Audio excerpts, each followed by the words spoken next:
Baik, bismillahirrahmanirrahim. Assalamualaikum warahmatullahi wabarakatuh. Waalaikumsalam warahmatullahi wabarakatuh.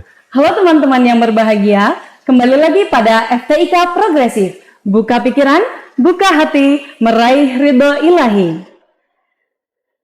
Perkenalkan, saya Rosi Indah Maharani dan bersama saya narasumber yaitu Bapak Dr. Muhammad Ajib Hermawan MSI. Assalamualaikum Bapak. Waalaikumsalam Mbak Rosi. Bagaimana kabarnya puasa hari ini Pak? Alhamdulillah tetap semangat di tengah kesibukan dan di tengah haru biru dari ketemu banyak mahasiswa, tapi puasa tetap harus jalan dengan penuh semangat dan penuh dedikasi. Alhamdulillah.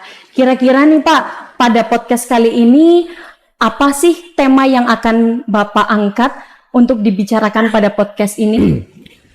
Baik, di suasana Ramadan yang penuh hikmah dan penuh nilai ibadah yang sangat besar, sangat kuat, ada baiknya barangkali kita merenungkan kembali nikmat Allah yang telah diberikan kepada kita semua, sehingga perlu kita mewujudkan rasa syukur di tengah ibadah puasa kita yang sedang kita alami, sedang kita lalui pada saat ini. Kira-kira kita akan bicara tentang itu, Mbak Ros. Oh baik, berarti di sini kita juga akan membicarakan bagaimana cara kita untuk meningkatkan ibadah dalam bulan Ramadan ini dengan cara bersyukur, begitu nggak Pak? Ya, betul. Karena sesungguhnya proses kita dalam berislam sampai pada titik ini kan semuanya berjalan karena anugerah Allah. Semua karena nikmat yang telah diberikan Allah. Kita itu sebagai seorang muslim mengharapkan bisa sampai pada Ramadan, itu doanya itu sudah kita mulai sejak lama, sejak Ramadan selesai. Ramadan selesai masuk ke bulan Syawal, kita itu selalu berharap agar dipertemukan kembali dengan bulan Ramadan di tahun berikutnya. Pada bulan Rajab kita juga diajarkan oleh kiai-kiai kita untuk selalu mengharapkan kehadiran bulan Ramadan itu. Kita dilatih misalnya dengan doa Allahumma barik lana fi Rajab wa Sya'bana wa balighna Ramadana. Ya Allah, mudah-mudahan Engkau berikan berkah kepada kami di bulan Rajab, di bulan Sya'ban, dan juga Engkau pertemukan kami dengan bulan Ramadan. Sehingga keberadaan kita di bulan Ramadan itu sesungguhnya adalah manifestasi dari doa kita yang selalu kita panjatkan pada Allah, dan ini adalah nikmat yang sangat besar. Karena itu ya patut bagi kita untuk mensyukuri keberadaan kita di bulan Ramadan ini. Oh baik Pak. Terus menurut Bapak nih, bagaimana sih cara kita mensyukur bulan Ramadan ini? Dengan cara bagaimana begitu? Oke. Jadi mensyukuri nikmat Allah itu kan sebenarnya apapun nikmatnya itu caranya akan sama. Ada tiga cara kita mensyukuri nikmat Allah itu. Satu bil lisan, jadi secara lisan. Sebelum bil lisan tentu saja bil qalbi dengan hati, meneguhkan kepada diri kita sendiri bahwa nikmat dari Allah, nikmat yang kita rasakan itu betul-betul dari Allah sebagai zat yang maha mengatur, yang maha kuasa, yang memberikan segalanya kepada manusia. Itu bil qalbi. Setelah itu kemudian kita dilatih bil lisan dengan mengucapkan hamdalah, alhamdulillahirabbil alamin, sebagai manifestasi dari keyakinan dalam diri kita tentang nikmat Allah yang telah diberikan kepada kita. Nah, tetapi yang paling penting Mbak Rosi adalah yang ketiga. Bagaimana kita mensyukuri nikmat yang telah diberikan oleh Allah itu bil fi'li, dengan karya, dengan kreativitas, dengan hal-hal yang bisa kita lakukan secara langsung, yang itu harus mencerminkan apa yang dikehendaki oleh pemberi nikmat itu sendiri, yaitu Allah. Jadi Allah memberikan nikmat kepada kita, ragam bentuknya, ragam macamnya. Dari masing-masing nikmat itu kita harus mampu mencerna apa sesungguhnya yang diinginkan oleh Allah dengan kenikmatan itu. Dalam konteks ini misalnya kita dipertemukan dengan bulan Ramadan. Nah, dengan bulan Ramadan itu sebagai sebuah bulan yang penuh keberkahan, maka kita harus punya cara tersendiri bagaimana memanfaatkan Ramadan itu menjadi bulan yang penuh dengan makna.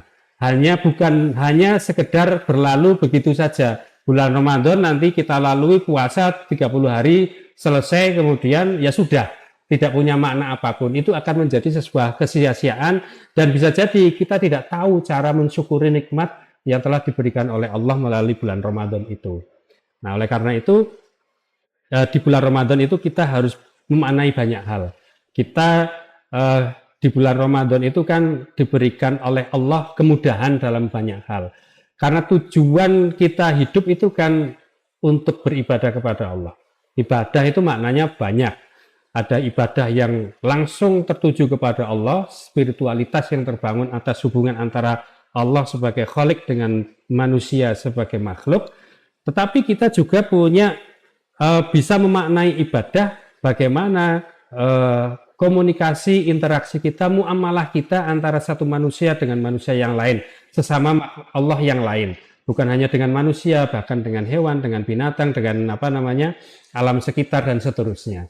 Nah, itu semua harus kita maknai sebagai bagian dari proses kita untuk bertakarub pada Allah, mendekatkan diri kepada Allah, dan itu punya nilai ibadah. Nah, di bulan Ramadan sendiri Allah sudah memberikan batasan-batasan tertentu atau model-model tertentu yang bisa kita lakukan ketika ingin mendekatkan diri kepada Allah. Dan itu semua sudah dipermudah. Kalau di bulan-bulan lain itu kita sholat biasa. Di bulan Ramadan kita disunahkan untuk qiyamul lail. Qiyamul lail yang bisa kita lakukan sebagai manusia awam pada umumnya ya misalnya dengan sholat taraweh. Coba Mbak Rosi lihat itu fenomena di masyarakat kita. Setiap bulan Ramadan itu masjid dan musola kita itu tingkat keramaiannya itu mungkin bisa 3-4 kali lipat di hari biasa. Betul sekali. Iya kan? Nah, kenapa itu bisa terjadi? Karena motivasi besar dari kita sebagai seorang muslim untuk bisa memanfaatkan bulan Ramadan itu sebagai momentum untuk mendekatkan diri kepada Allah. Ini adalah salah satu cara kita bersyukur kepada Allah. Sehingga ketika kita semua itu mampu menjalankan misalnya dengan tadi sholat tarawih berjamaah, bisa secara intens kita lakukan. Itu sesungguhnya kita sedang bersyukur dengan cara menjalankan atau memanfaatkan nikmat Allah itu dengan kehadiran bulan Ramadan dengan beribadah di qiyamul lail. Salah satunya dengan tarawih. Tidak hanya tarawih ya, qiyamul lail itu nanti dengan ibadah-ibadah yang lain, sholat-sholat yang lain. Kemudian di kesempatan lain kita bisa melakukan peribadatan dengan qiraatul Quran, membaca Al-Quran. Dan itu tempatnya banyak. Di rumah kita, kalau di rumah kita itu bisa mendengar tetangga kita untuk membaca Al-Quran. Itu jadi pendorong, penyemangat baru. Di masjid banyak orang yang kemudian tadarus Al-Quran. Itu kita jadi semangat. Mungkin motivasinya pertama-tama, kayaknya ada makanan yang bisa kita nikmati, kan lumayan. Tetapi setelah itu kan akan berjalan beribadah dengan qiraatul Quran, membaca Al-Quran tadi. Itu membangun kebiasaan kita, dan itu kita sedang bersyukur atas nikmat kehadiran bulan Ramadan yang kita bisa hidup di dalamnya dengan cara membaca Al-Quran.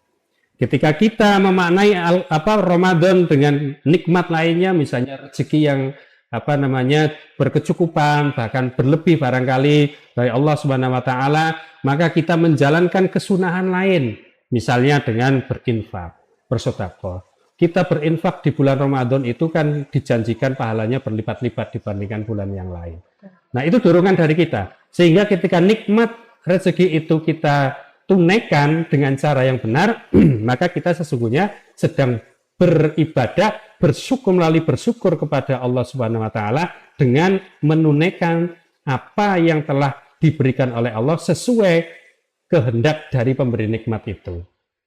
Nah, di lain hal ya Barosi nanti bisa memaknai sendiri aktivitas di kampus, aktivitas di rumah di sekitar Mbak Rosi nanti juga bisa dimanfaatkan untuk memenuhi kegiatan-kegiatan di bulan Ramadan sebagai bentuk rasa terima kasih kita kepada Allah atas nikmat yang telah diberikan, kita dipertemukan dengan bulan Ramadan. Kalau kita sudah diberikan nikmat, dipertemukan dengan bulan Ramadan, kemudian kita tidak manfaatkan untuk melaksanakan hal-hal positif yang itu punya nilai ibadah kepada Allah, maka sia-sia. Iman-iman bahasa Jawa ini seperti itu. Nah, kemudian Mbak Rosi, ini yang barangkali perlu kita tanamkan dalam diri kita. Rasa terima kasih kita, rasa bersyukur kita kepada Allah itu pasti tidak akan sia-sia.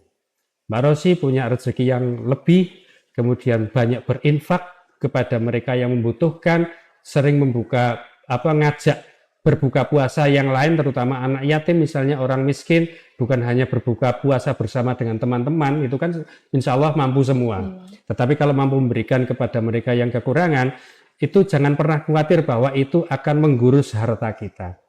Karena janji Allah itu jelas, la in syakartum la azidanakum.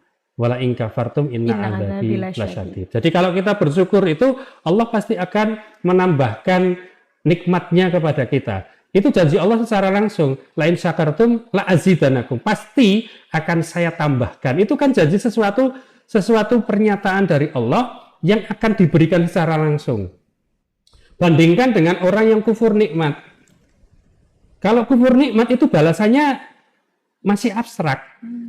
Allah itu menyatakan wala in kafartum inna adzabi lasyadid. Kalau kamu kemudian kufur terhadap nikmat yang telah saya berikan, maka sesungguhnya azab saya itu sangat pedih. Azab yang seperti apa, bentuknya bagaimana, Allah itu akan memberikan apakah musibah langsung atau kemudian seperti apa, kan tidak pernah dijelaskan oleh Allah. Itu artinya Allah itu saking rahman rahimnya kepada kita.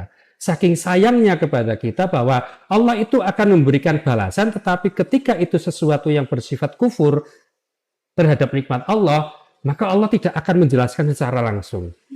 Beda dengan pahala, beda dengan tadi efek langsung dari nikmat itu, nikmat syukur tadi. Kalau kita bersyukur, maka Allah sudah langsung dijanjikan la azidannakum. Allah betul-betul akan menambahkan nikmat yang telah diberikan kepada kita kalau kita mau bersyukur. Jadi itu kira-kira Mbak Rosi yang perlu kita tanamkan kembali dalam diri kita tentang proses ibadah di bulan Ramadan sebagai wujud rasa syukur kita kepada Allah yang telah dipertemukan dengan bulan Ramadan.